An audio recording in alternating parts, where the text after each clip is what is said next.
Supreme court of Pakistan میں بہت اہم معاملات اس وقت زیر سماعت ہیں. حکومت کے لیے کلیدی مسائل ہیں. جسٹس قاضی فائز عیسیٰ کیس، دوسرے کئی معاملات ہیں، اور خاص طور پر گزشتہ 48 گھنٹے حکومت کے لیے، اس کے موقف کے لیے پسپائی کے 48 گھنٹے تھے. ان تمام موضوعات پہ بات کرتے ہیں. سپریم کورٹ آف پاکستان میں کیا ہوتا رہا، اس کا براہ راست ہمیں احوال دیں گے پاکستان کے نامور legal affairs correspondent, senior correspondent ہیں حسنات ملک، ہمارے ساتھ اسلام آباد سے موجود ہے. بہت بہت شکریہ حسنات ملک صاحب. آج، کل، پرسوں، یہ 3 دن جو تھے، پچھلے 48 گھنٹے سپریم کورٹ میں قاضی فائز عیسیٰ کیس کے حوالے سے اس کا محور مرکز رہا. اٹارنی جنرل کا وہ بیان جو کہ انہوں نے پرسوں دیا تھا بینچ کے حوالے سے، جس کے ریمارکس جو ہے وہ عدالت نے حذف کر دیے تھے. آپ نے یہ سارے منظر دیکھے. پرسوں عدالت میں ایسا لگا کہ اس معاملے کو درگزر کر دیا. کل عدالت میں اس معاملے پہ بہت ہی اسٹرانگ ویو سامنے آیا تھا، اور پھر آج یہ اس کا کلائمیکس آ گیا.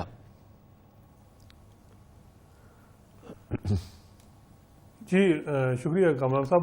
یہ پرسوں جس وقت اٹارنی جنرل نے یہ بات کی تو اس وقت تو لگا یہ کہ بینچ نے یہ درگزر کر دیا، اور میڈیا کو بھی جسٹس مقبول باقر نے کہا کہ یہ رپورٹ نہ کریں تو یہ معاملہ یعنی لگا ایسا کہ یہ رفع دفع ہو گیا.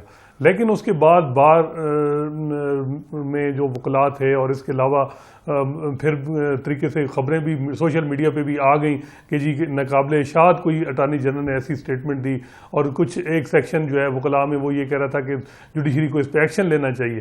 تو اگلے دن جب یعنی کل جب دیکھا گیا کہ فل کورٹ کے ججز جو جب سماعت کے لیے آئے تو وہ تقریباً 20 منٹ لیٹ آئے، اور ایسا لگا کہ ان کی کوئی آپس میں ڈیلیبریشن ہوئی اس حوالے سے. اور جو ہی جب وہ آئے تو اس کے بعد انہوں نے یعنی سخت سوالات اٹارنی جنرل سے مختلف کیے، اور بلکہ جو کیس ہے گورنمنٹ کا اس کی ساخت کے حوالے سے، ان کے سٹانس کے حوالے سے بھی بڑے سخت سوال کیے. اور آخر میں انہوں نے کہا کہ جو کل جس خوبصورتی سے آپ نے کی تشریف آوری ہوئی اور آپ نے جو سٹیٹمنٹ دی، ذرا اس کا مٹیریل پرووائڈ کریں کہ جی کس بیس پہ آپ نے کی. تو یہ بڑا مشکل ہو گیا اٹارنی جنرل کے لیے کہ اگر وہ مٹیریل پرووائڈ کرتے ہیں تو ایک سائڈ پہ جو جسٹس قاضی فائز عیسیٰ کا پورا کیس ہے وہ یہ کہہ رہا ہے کہ وہ یہ ہے کہ جی ججز کی سرولنس ہوتی ہے. تو اگر یہ چیز وہ مٹیریل پرووائڈ کرتے تو وہ بھی پھر گورنمنٹ کے لیے بہت بڑا امبیرسمنٹ ہوتی کہ جی یہ تو چیز ہے کہ ججز کی پہ نگرانی ہوتی ہے اور ان کی سرولنس ہوتی ہے، اسی وجہ سے یہ مٹیریل پرووائڈ کیا گیا.